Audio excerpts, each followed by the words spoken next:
The Pirates' number 1 overall selection and number 3 overall prospect in baseball, Paul Skenes, will be beginning the season in the minor leagues. What does it mean for his trajectory and his season going into 2024? You are Locked On Pirates, your daily Pittsburgh Pirates podcast. Part of the Locked On Podcast Network, your team every day.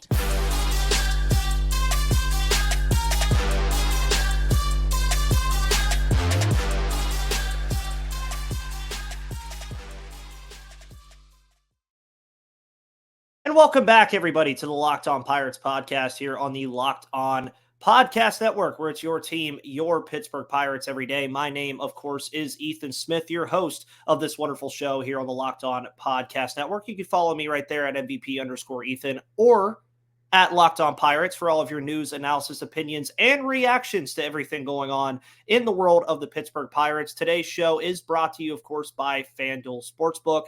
We'll be talking about them a little bit more later, but head over to FanDuel.com/LockedOn and get $150 in bonus bets with any winning $5 bet. Today's episode, of course, coming out a little bit later than usual in the afternoon, but we had some news and some stuff to talk about on today's show, of course, surrounding the Pirates' number 1 overall prospect, who we'll also talk about in the second segment and third segment, actually, today. Lots of Skenes content to talk about. But it was announced today by General Manager Ben Cherington and, of course, Derek Shelton and pretty much the team as a whole that Paul Skenes, the number 1 overall prospect and number 1 pitching prospect in all of baseball, will be starting the season in the minor league system for the Pittsburgh Pirates this year to begin 2024. It was also noted that he will be a part of the big league camp still in spring training, so we may still get some more looks at Paul Skenes before spring really does wrap up. What we've seen so far from Paul Skenes in spring, I think, has been very optimistic. I think it's been things that we kind of expected from Paul Skenes. You're seeing him touch 100 easily. You're looking at him striking out guys with ease. And I think that's something that you're going to see from him in the minor league system as well. I don't think this is anything that really should come as a shock to anyone that he's not breaking the opening day roster. Yeah, I've had other hosts on the Locked On Podcast Network ask me if he was going to be up on opening day. I've had people ask me if he was going to be on this opening day roster. Even on the mailbag yesterday, we got the question about if Jared Jones would be on this opening day roster. I just don't think it makes a lot of sense for the Pirates to bring up Paul Skenes right away, seeing as really just the start. Paul Skenes has never pitched a full professional season of baseball in his life. Yeah, he pitched at LSU and he pitched at Air Force and he had a phenomenal collegiate career, which led to him being selected number 1 overall. And he's a phenomenal baseball player that truthfully, I think could slot into this rotation right away. But there are a lot of questions that Paul Skenes still has to answer. The fastball not really being one of them. Obviously, the fastball has that very good control and command to it. He's going to throw it in the hundreds, usually all the time, topping it out at 102. That slider is always going to be a nuisance to opposing hitters. It's going to be a pitch throughout his career that he's going to continue to use and going to continue to strike guys out with. But what other pitches does he have right now that you can really say you have the utmost confidence in Paul Skenes? Obviously, you have the changeup that he's going to be working on, I think, a ton in the minor leagues. And it's a pitch that also I want to see more improvements from. I want to see what that pitch can really develop into. I want to see if it's a pitch that he can continue to use as a strong third pitch as a complement to his slider and, of course, his fastball. But these are all things that he still has to answer. Paul Skenes, again, he's never pitched on the every 5-day schedule. He pitched on a collegiate schedule, which is very different. If you don't watch college baseball, go look at some of these guys' statistics that pitch in collegiate baseball, and you'll notice that it's not an every 5-day schedule. Sometimes it could be every 3 days. It could be once a week. This is something that Paul Skenes hasn't really done yet. And obviously, we've got a minimalistic look at him last year in 2023. Didn't even pitch 6 innings, made it all the way up to Altoona. I think Altoona is where he starts to begin 2023 or 2024, just so that he can truthfully get the most opportunities down there with the curve. And I think it's the right area for him to begin with. I think that really letting him get his feet wet in the major leagues is going to be something you're going to see. I wouldn't be shocked, and I've said it on this show before, I would not be shocked if Paul Skenes did debut this year. He is that talented of a pitcher. He's a potentially generational prospect, unlike any we've seen since Steven Strasburg. He has the tools, he has the mechanics, he has the size, he has the build. He is your prototypical damn near perfect pitcher. But again, baseball is an imperfect sport. Baseball is a sport that takes time to get used to, especially at the major league level. We've seen that with the likes of Jared Jones. We've seen that with the likes of even Mitch Keller, for instance, who was absolutely horrific in his first couple years at the major league level, ended up being an all-star last year and got a contract extension. Sometimes the trajectory is different for these guys. And for Paul Skenes, you can guess that his trajectory is going to be different because he is just that talented coming out of LSU. He's just that talented of a prospect. And I would, again, not be shocked if he debuts this season as early as June or July, if he showcases the stuff that I expect him to. And I wouldn't be shocked if he doesn't debut until September call-ups. Just look at the other guys that the Pirates currently have available at their disposal. You still have questions to ask with Roansy Contreras, Quinn Priester, and Luis Ortiz. Do any of those guys truthfully step back up to the plate and really take that next step as potential rotational pieces? You have Jared Jones, who's going to get called up in May or June. He's that good of a guy. He's pitching today. His velocity looks great in spring. He looks very solid in spring. He's a very solid pitcher and one of my favorite prospects in this system and a top 100 prospect in all of baseball. He's going to come up before Skenes does. That doesn't include the Bailey Falters of the world, who Gary was very adamant that he doesn't need to see anything out of Falter, and really neither do I, but he's still there. You look at Brent Honeywell Jr., who could potentially be an option over there. You look at having to answer questions about Marco Gonzalez and Martin Perez when you bring them in. Are they going to return to their 2022 form? Are they going to be supplemental pieces to Mitch Keller in that rotation while the back end of the rotation really does things? And I think when you're getting down to this conversation with Skenes going to the minors, it's going to make people upset because I am one of those people, and I will say this, that I'm usually a positive voice here, that I always think you should field the 26 best players on your roster. Is it difficult right now for you to ask, is Paul Skenes a top 26 player in this organization? It's kind of a difficult question to ask because on one hand, you could easily say yes. I think some people would go out right now and say that Paul Skenes is better than Marco Gonzalez, Roansy, Quinn Priester, and Ortiz, and that's fine. But you're also saying that without really having seen anything from Paul Skenes yet. We haven't really seen that much of Paul Skenes. I made a similar point to this on the show last week about O'Neal Cruz and how a lot of people, including myself, expect him to have a breakout year. But when you boil down O'Neal Cruz's professional career thus far, especially at the big league level, we haven't really seen as much of O'Neal Cruz as a lot of people think. We haven't seen O'Neal Cruz really have that longevity of a season. He's played half a season of Major League Baseball. That's really all he's played. And Paul Skenes last year pitched the equivalent of what you would expect from a start from him last year. And in spring has pitched basically a complete game's worth of pitching so far. It's not a lot. So really, there's a lot of questions that I think still surround Paul Skenes. Does he develop the changeup into a valuable pitch? Can he acclimate himself to the MLB schedule and a full schedule? And these are things that I would rather him learn in the minor leagues. These are not things that I want him to learn at the MLB level right away. Even though I think he's capable of it, I just don't think that it's the best decision to have him start in the minor leagues purely for the fact that he needs to just learn how to be a professional baseball player first before he makes that leap. And it's something that he could do in 3 months. It's something that might take him the entire year. Truthfully, and this is not a slight on Paul Skenes at all. I think Paul Skenes has the potential to be better than Mitch Keller and some. But he's a fresh prospect who we've barely seen really do anything yet, and him starting in the minor leagues is just fine. I do think he has the potential to debut this year at some point, But again, as I said before, it could be as early as June, it could be as late as September, or he couldn't debut at all. And I wouldn't be shocked either way. But as long as he looks good and he looks like he's primed and ready, folks, he'll be here in 2025 no matter what. He's that good. Paul Skenes will be here in 2025. He will be on the opening day roster in 2025, along with a slew of other pitchers. And I mean a lot of other pitchers that are going to make potential impacts this year, as well as next year and the years beyond, because MLB Pipeline released their 2024 Pirates Top 30 list. We're going to take a quick look at that, some risers, some fallers, some other intriguing names, as well as looking at the leaders and tools in the system via MLB Pipeline. But before we do that, folks, we're going to talk about Prize Picks.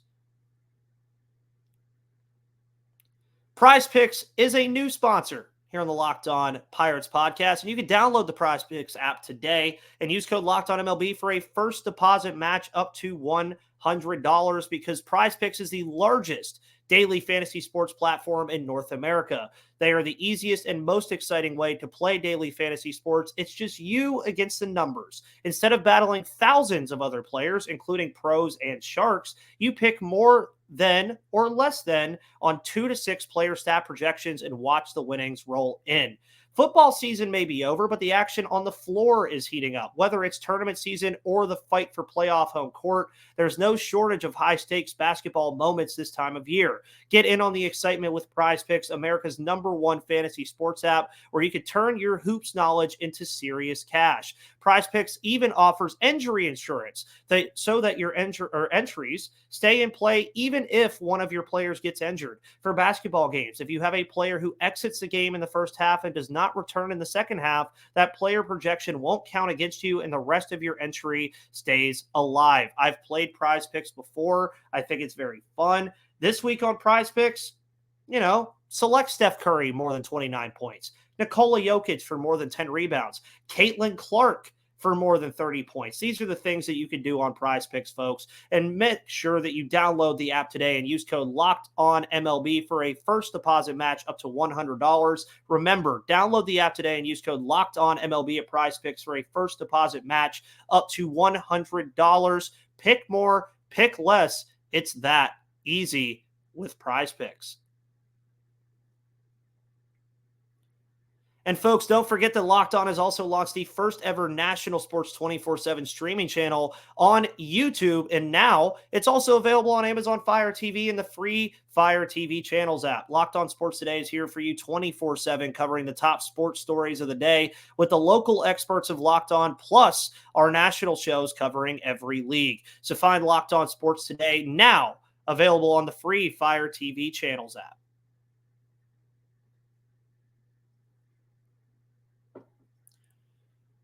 And folks, also welcome back to the Locked On Pirates podcast here on the Locked On Podcast Network, where it's your team, your Pittsburgh Pirates every day. And Jonathan Mayo and the group over at MLB Pipeline released the top 30 prospect list for the Pittsburgh Pirates on Tuesday morning. And folks, it has some intriguing stuff in it. And we're going to take a little bit of deep dive with this list. By the way, I do want to say that it comes with the obvious slots for some of the Pirates' top prospects, but it also has some risers and fallers throughout the list as well. A little fun note about the Pittsburgh Pirates and their system as of right now. Pittsburgh is the only team in Major League Baseball to have 4 arms in the MLB Top 100 list, which came out about a month and a half ago, with San Diego and Cincinnati both featuring 3. So that's a very fun thing. And the top 5 of this system is highlighted by those 4 arms whom we've talked about plenty on the show. One, we just talked about in the first segment, being Paul Skenes. We talked about Jared Jones a little bit in that first segment, and we've talked about Jared Jones at length on the show. Anthony Solometto, who we've gotten little tidbits of in spring training, and of course, Bubba Chandler being the other arm and potentially having the most upside of that other group outside of Skenes. And of course, Termarr Johnson is the lone position player in the top 5. Now, Jonathan Mayo, along with the release of this, did go out of his way to mention one riser and one faller throughout the system that I found very interesting. He did highlight the biggest jumps and falls. Those were just, he only did it with 2 guys, but I'm going to look at other things that I find very interesting about this prospect list as well. And he started with Braxton Ashcraft, who we've seen some pretty good things from in spring training already. And when you look at a kid like Braxton Ashcraft, man, I mean, he made the 40-man roster this offseason, and that's a really big feat for him, for Ashcraft.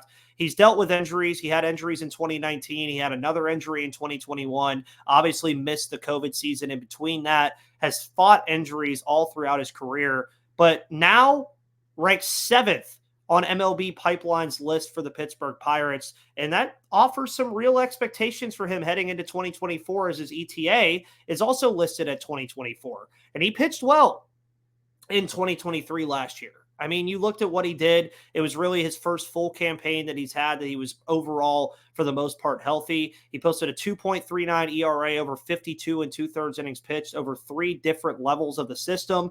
But what I found most impressive with him being in those 3 different levels of the system is that his ERA at Altoona in 20 innings was a 1.35. You will take that and run that to the bank if a kid is doing that in AA.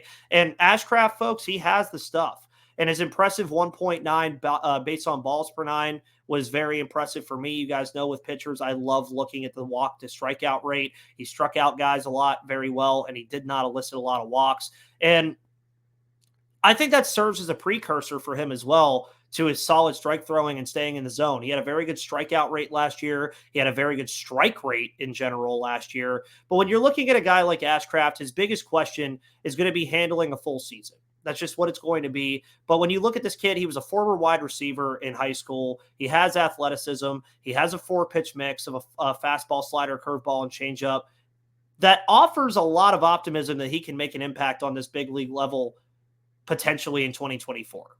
And something we'll talk about in the third segment could also lead to him debuting a little bit sooner than we expect. Who really knows? But we'll talk about that a little bit in spring news and notes. And Mayo also highlighted Malcolm Nunez as the biggest faller in the system, as he went from 16th in the Pirate system last year to not ranked in the top 30 this year. You look at what Nunez dealt with in 2023, that right shoulder injury really, I think, had a lot to do with Nunez dropping off in the OPS department. It hindered him for a good part of the year. He saw a considerable dip in OPS and home run numbers from his 2022 season. Obviously, we kind of loathed over him a little bit from that Jose Quintana trade and kind of looked at Johan Oviedo as the more supplemental piece to that, and Nunez being the more primary piece. Since then, Oviedo has became a pretty good starter last year, and Nunez has taken steps back from that Jose Quintana trade. And when you look at a rebound for Nunez, I think that's the biggest thing that you hope he can do, is that he can come into 2024 healthy, bring some of that power back, bring that OPS number back up. But it'll be imperative for him to what he becomes in Pittsburgh, or if he ever even reaches that level as far as a rebound is concerned. I mean, you look at what many thought about Nunez when he first got here. A lot of people thought he could fill that gap at first base with the power that he had and the fielding prowess that he had. But bringing that OPS and power back while staying healthy will be of the utmost importance for him. So that was Jonathan Mayo's biggest riser and biggest faller. But now I'm going to take a look at some other things in this system that I found very, very interesting. And what I found very intriguing, and that I think is going to cause a very fun problem for this team next year, is that you have Sung Shea Shang and Jake Brannigan breaking the top 10. Chang is 9th. Brannigan is 10. Folks, Chang, I'm going to tell you right now, this kid is going to be very fun to watch when he eventually gets to the MLB level. He had a 1.066 OPS last year away from Greensboro. So that kind of debunked the Greensboro ballpark idea pretty quickly. He had a very impressive OPS in Greensboro too, but having that kind of OPS number on the road is very good, especially at that level. He also increased from 6 home runs in 2022 to 13 last year. So that offers a little bit of a power element to his game, again, albeit playing at Greensboro. So I want to see what he can do in Altoona with that. He also walked 52 times last season. And one thing about Chang, if you do go out of your way to watch these games of him this year, potentially at Altoona and Greensboro, Kid gets on base. He doesn't strike out all that much. He had 101 strikeouts, I believe, last year to those 52 walks. So pretty decent rate. And he sees the ball well in the zone. He remains consistent. He has a 375 career on-base percentage. You'll always take that. And when you look at the system as a whole, he's likely the best defensive shortstop in the system. Has a 60 fielding grade tool. The kid can field. He's got range. And that offers a lot if Oneil Cruz doesn't figure out how to play the position defensively. And if you assume that Chang can continue to produce offensively in the upper levels, folks, the Pirates could have a potential everydayer at shortstop if Cruz fails to play that position well. And that's not to say that Oneil Cruz is going to get pushed away, but you're also saying that that could be your backup shortstop in Sung-Shae Chang. That is insane to have that idea. Now, obviously, he won't debut this year, but his development's going to be interesting to watch. Jake Brannigan, same deal. Can also play shortstop. Has experience at third base and a 70 grade arm tool because, well, I'll tell you in a minute. The biggest thing with him and the biggest bugaboo that he had was a 30% strikeout rate from last year. Is concerning, but he also walked a good bit as well. So if he can bring that K rate down, he'll be fine. Biggest thing with that 70 grade arm tool for Brannigan, he was a former reliever at Notre Dame. His arm can play anywhere. And he's played third, he's played second, he's played short so far in his pro career. He played shortstop primarily at the Arizona Fall League. I think Brannigan and Chang are going to be kind of on the similar trajectory in terms of when they eventually debut. And he did have a 987 at Greensboro. 987 OPS, that is. But seeing his hit tool at higher levels, I think, will show what kind of player he'll be. Now, as I mentioned, neither will likely debut in 2024. But when you look at Chang, Brannigan, and you have to mention him in this conversation, Termar Johnson, folks, the middle infield is already full with Peguero, Gonzalez, Triolo, Cruz, Williams, if you even want to throw him in there, Ji-Hwan Bae even. But if these three really pan out, they could fill up that middle infield even more than it already is.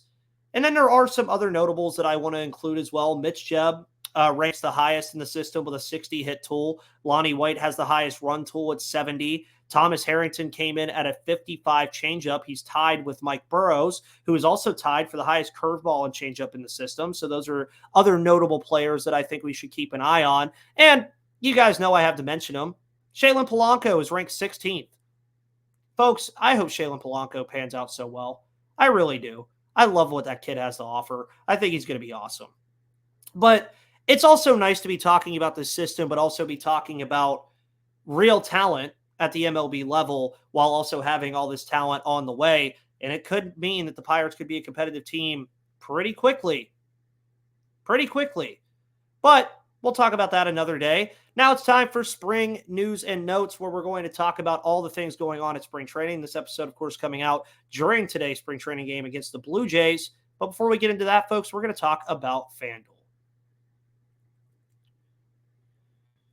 FanDuel Sportsbook is your place to make some good money this betting season because new customers get $150 in bonus bets with any winning $5 bet at FanDuel.com/lockedon. And you can get buckets with your first bet on FanDuel, America's #1 sportsbook, because right now, new customers get $150 in bonus bets with any winning $5 bet. That's $150 if your bet wins. And you can bet on all your favorite NBA players and teams with quick bets, live same-game parlays, exclusive props, and more. So just visit FanDuel.com/lockedon and shoot your shot today, because FanDuel is an official sportsbook partner of the NBA and an official sponsor of the Locked On Podcast Network.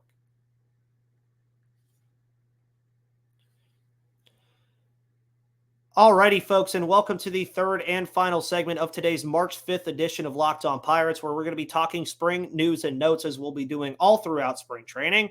And the third segment of the shows, I think we might have some question and answer stuff to do during the regular season. So we'll dabble with that. I'm going to figure out a daily third segment for all of my loyal listeners. If you are a loyal listener and listen every day all the way through, make sure you comment down there with hashtag LOP every day. That'd be very fun to create that new hashtag.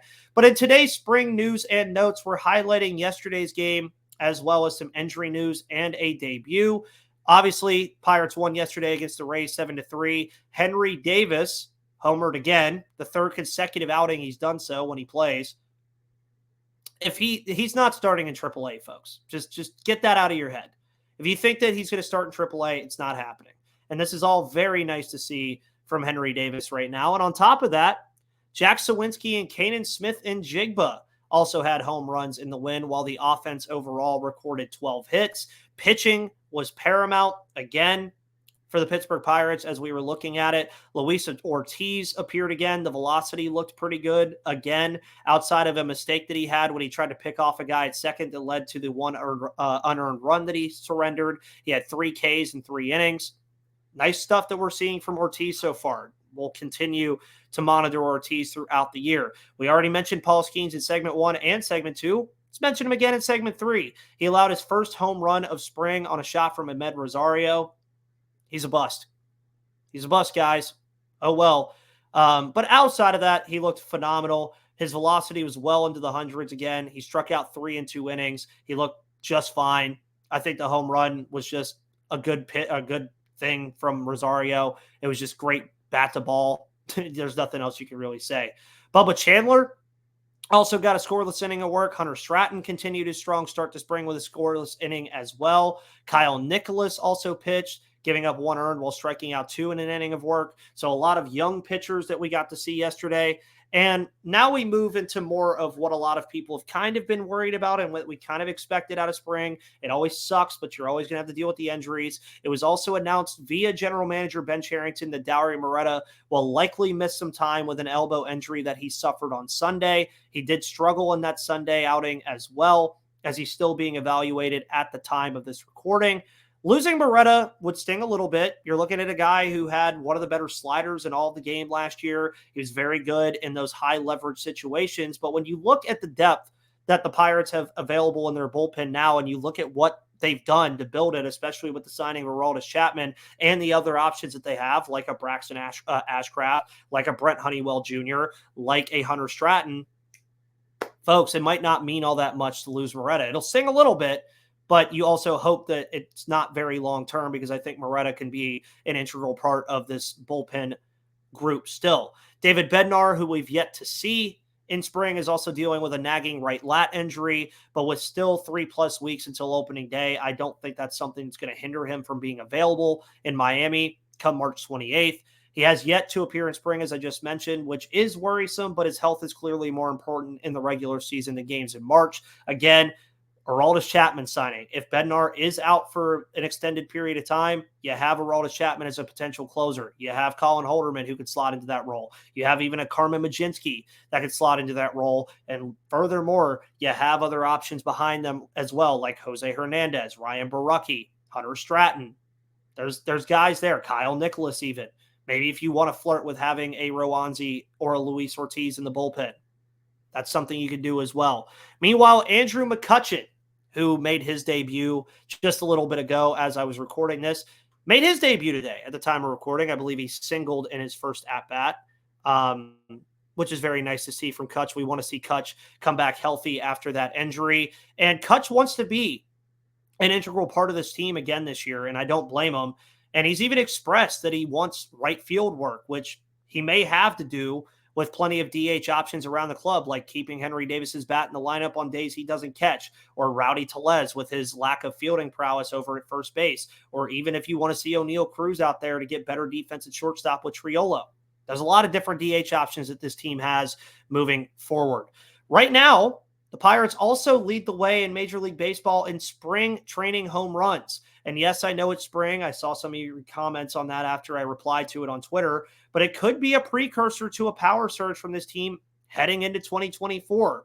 And really, if the power can be an integral part of the offense's success, folks, that opens up the potential for it to be a top half unit in the National League, really, if they can really keep hitting the ball over the fence. And with options behind those we expect on the opening day roster, you have supplemental holes that could be filled on this roster by guys that could be in AAA to begin the year. And as spring draws on, we'll learn more about how the roster will take shape, and be on the lookout later this month for a massive preview show from Locked On MLB with every host of Locked On MLB being featured, as well as our Locked On Pirates official preview show closer to opening day, where it'll probably be 2 parts, one talking about overall MLB and, of course, awards predictions, and then one just about the Pittsburgh Pirates. I will leave the Pirates record out of that preview show when we're doing the entire league so that we can do the Pirates the next day, or we'll do it the other way. I don't know yet. But folks, thank you so much for tuning in to the Locked On Pirates podcast here